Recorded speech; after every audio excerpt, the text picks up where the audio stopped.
আসসালামু আলাইকুম এভরিওয়ান, কি অবস্থা সবার? It's me risky gamer. তো গাইজ চলে আসলাম নতুন একটা ভিডিও নিয়ে। তো গাইজ আজকে আমি একটা ইভেজ নিব।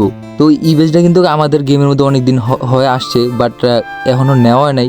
আমার মতো অনেকেই নেওয়া নাই। তো অনেকের একটা কনফিউজ থাকে যে আসলে ইভেজটা কি ইভেজের মধ্যে শো করে কিনা। তার জন্য আজকে আমি ইভেজ নিব। তো আমি এখানে আমার ইউআইডিটা কপি করে নিলাম ইভেজ নেওয়ার জন্য। আরেকটা কথা হচ্ছে যে গাইস, আমার 100 সাবস্ক্রাইবার হতে আর মাত্র 10-12টা সাবস্ক্রাইবার লাগে। তো তোমরা একটু চ্যানেলটা সাবস্ক্রাইব করে দিবা আর লাইক কমেন্ট করে দিবা আর কি ভিডিওটাতে। তো দেখা যাক আসলে কি ইভেজটা আসে কি না।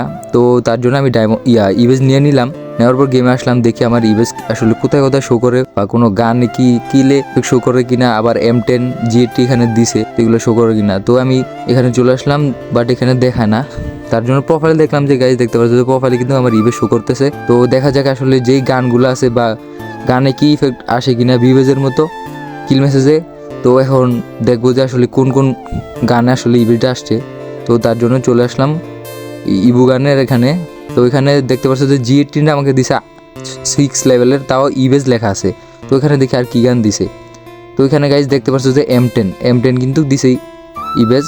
তো এখানে শুধু 2টা গানই। তো আমি এখানে 2টা গান পরীক্ষা করার জন্য আমি চলে আসলাম ট্রেনিং গ্রাউন্ডে।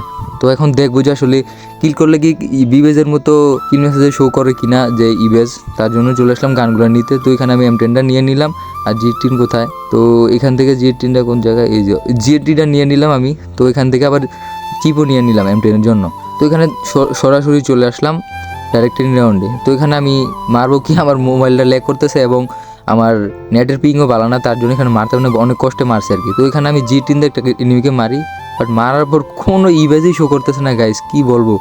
তো এখানে আমি M10 দিয়ে একটা মারবো, তো দেখি কি হয়। ভাই M10 দিয়েও কোনো কিছুই শো করতেছে না। তো গাইস এটা কিন্তু একদম ফালতু। সো তোমরা আসলে এটা নিয়ে কোনো লাভ নাই। তো তোমরা কিন্তু দেখতে পারছো যে অনেকে কিন্তু কনফিউশন থাকে যে আসলে ইভেন্টটা কি, আসলে অনেকে নিছে অনেকে নেয় নাই। তো তাদের কনফিউশন ভাঙার জন্য আসলে আমি এটা নিলাম। আমারও কনফিউশন ছিল, তার জন্য ভাঙার জন্য নিলাম আর কি।